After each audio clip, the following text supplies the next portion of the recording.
सेजार ही first Prince है ये जानकर उसके मर्सिनरी फ्रेंड्स काफी ज्यादा शॉक्ड थे। सेजार ने बताया कि मेरे पर्सनल रीजंस की वजह से मैं अपनी असली आइडेंटिटी छुपा रहा था और उसने ये सब कुछ एक्सप्लेन कर दिया कि उसने ऐसा क्यों किया था। फिर अगले सीन में 1 साल बीत गया था जब से सेजार वॉर में गया है। तुम उसके लिए एक लेटर लिख रही थी कि हे तुम रियल खाना ही खा रहे हो ना वहाँ पे, लेकिन तुमने सोचा कि शायद मुझे ऐसा नहीं लिखना चाहिए। वो युद्ध भूमि में स्ट्रगल कर रहा होगा और मैं यहाँ पे मजाक भरा लेटर लिख रही हूँ, ये क्रिंज लगेगा। लेकिन तुमने दूसरे पेज पर लिखना शुरू किया कि मेरे प्यारे सेजार, मैंने तुम्हारी विक्ट्री के बारे में सुना। जो किंग है तुम्हारे फादर, वो बहुत ही प्राउडली तुम्हारे बारे में बातें करते हैं। तुम्हें उसके फादर की ये हरकत बहुत ही रिडिक्युलस लग रही थी कि उसने ही तो अपने बेटे को मौत के मुंह में धकेल दिया था।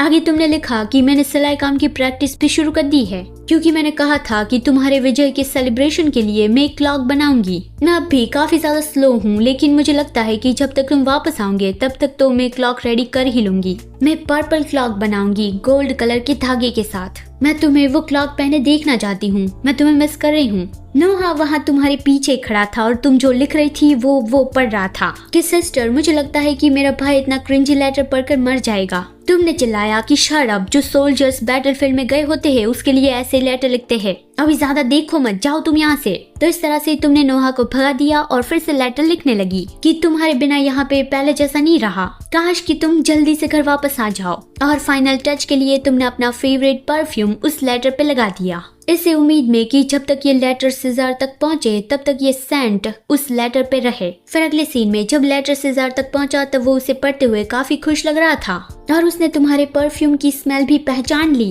कि ये तो वही सेंट है जो हर बार कार्नेलिया यूज करती है। सेजार को इस तरह से स्माइल करते देखकर जैक्स काफी कंफ्यूज था कि हमारे प्रिंस इतने ज्यादा खुश क्यों लग रहे हैं। राया ने बताया कि उसे लेटर मिला है प्रिंसेस की ओर से। जैक्स ने पूछा कि ये प्रिंसेस कौन है। राया ने बताया कि प्रिंसेस मतलब कि वो औरत जिसके साथ हमारे प्रिंस ने शादी की है। जैक्स ने पूछा कि क्या वो ऑलरेडी मैरिड है, लेकिन वो तो बस अभी 18 साल के हुए हैं।